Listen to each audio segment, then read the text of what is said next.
Hi there, it's Will from Primary Languages Network here on a quite wet and windy May morning in Manchester. So I thought I'd do a little recording on what progression actually looks like, a nice bite-sized learning for you guys that want that. So I'm going to show you what our progression looks like through the scheme through Key Stage 2. This is something I do with my whole school CPDs. Part of the session is teaching the teachers how to identify what progression looks like, so they understand what each stage looks like, and that then enables their upskilling because they can start to understand the key concepts as opposed to trying to memorize every single word. We believe this is the best progression map. It's simple, it's a step-by-step approach, and it's accessible for most kids at primary level. Given the time constraints, given the priority level of languages, we needed to build an ambitious but realistic progression. And that's what this is. So I'm going to show you through our core skills progress. I'm going to explain why it is and why it looks like it does.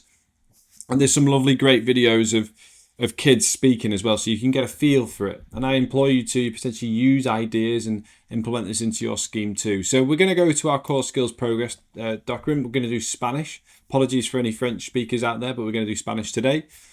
And we've got 4 stages in Key Stage 2, stages 1 through to 4. Now, we don't actually, we don't call it ages because your year 6s might not be ready for stage 4. You might be starting off Spanish, and therefore you're going to start off everybody off at stage 1. That's completely fine. So just remember that primary language is just like any skill, is determined not by age, it's determined by skill level and progression. So don't rush it. The kids, if they start off at stage 4 and they're not ready for it, they're not going to enjoy the process. So take it back a step. That's what the whole point of a step-by-step system is for. So we're going to have a look at video examples, and we're going to explain to you what each of the stages and what they are and why they are like they are. So let's have a look at stage 1 to start off with. Hola, me llamo Luis. Estoy bien. ¿Cómo te llamas? Un caballo. Los caballos. Quisiera una manzana, por favor. Okay, so this is stage 1. Notice it's just phrases. Hola, me llamo, estoy bien. So hello, my name is, I'm feeling good, thank you. What's your name? A horse, the horses. They're all key phrases, but there is some underlying progression here. He's working mainly with nouns, so he's learning how to get the right gender for nouns, and he's learning how to pluralize them as well. So for example here, un caballo is a horse. He's learned that that's masculine. He might not remember the absolute word, but he'll know there's 2 ways of saying it in Spanish. And he'll also know how to turn it into a plural, so adding that S or an ES in Spanish and going from un to los. Okay, so there's some key grammar progression there from stage 0 to stage 1. He also learned some simple grammar like the upside down question mark and the upside down exclamation mark, and simple phonetics as well. So we're looking at that double L sound, the y sound, and the H or is silent, so hola. So just those basic ingredients really that are starting to the building blocks of Spanish. In stage 1, he's going to learn greetings, numbers, colours. He's going to learn animals, fruits and vegetables. So a whole bank of nouns and useful phrases like where do you live, how old are you, my name is, what's your name, how are you feeling today, etc., etc. So there's loads and loads of really useful phrases in stage 1, but it's very much the building blocks, because in the future stages, he will start building more and more. So stage 1 progression is very much at the grammatical level. It's very much just nouns, understanding what nouns are. Let's have a look at stage 2.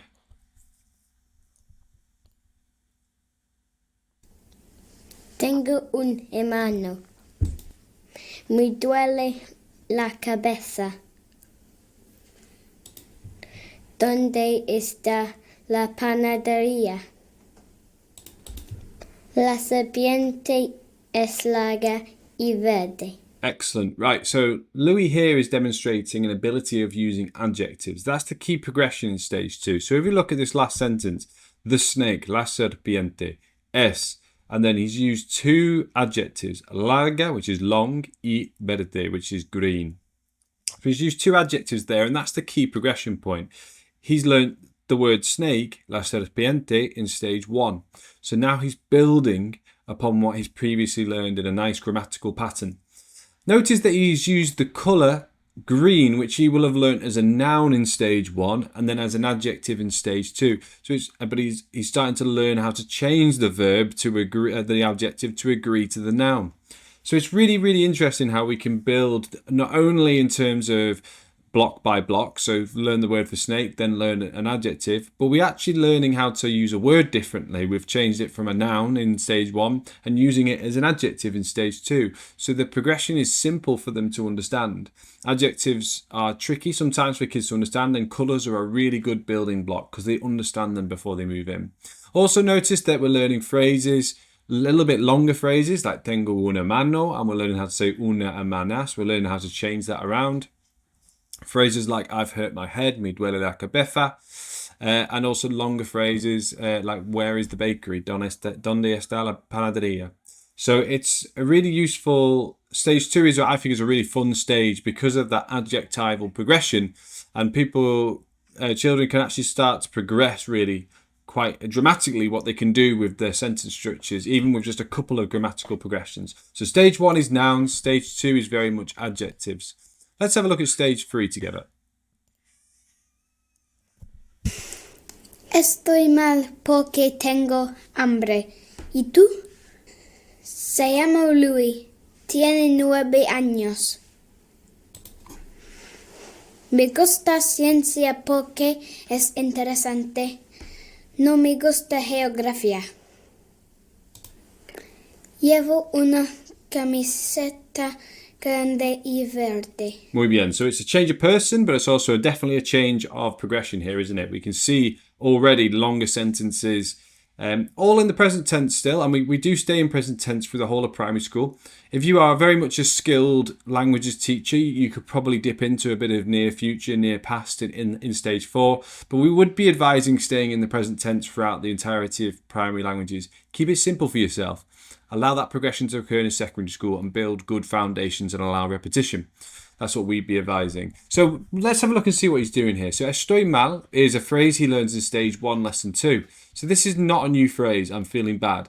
And neither is tengo hambre. He learns that in the Hungry Giant story in stage 1, summer 1. So why is this a stage 3 sentence? Well, because of the magic word porque. And when I'm teaching teachers a lot, I get them to call these magic words because they allow kids to build one small sentence into several, into an extended sentence using smaller sentences. So like estoy mal, tengo hambre, together with the porque makes estoy mal porque tengo hambre. And then the question y tú, handing it back to the person. Similarly down here, we've got me gusta ciencia and we've got es interesante, both phrases that these learn in stage 2, but with that magic word porque, because we can now build an extended sentence. And so stage 3 is very much the idea of building out extended sentences. That's the key progressional point, along with changing the verb or conjugating the verb to talk about somebody else. So for example, on this sheet, we've got tengo hambre, I have hunger, tengo hambre, I have hunger. And here we have tiene 9 años, he has 9 years of age. Okay, so he's changed the verb tengo, which is I have, to tiene, which is he, she, or it has. So this is the key progression, and we explore verbs like I wear, to wear, llevo, I wear a t-shirt, una camiseta grande y verde. Okay, and he could say lleva, he, she, it wears, llevas.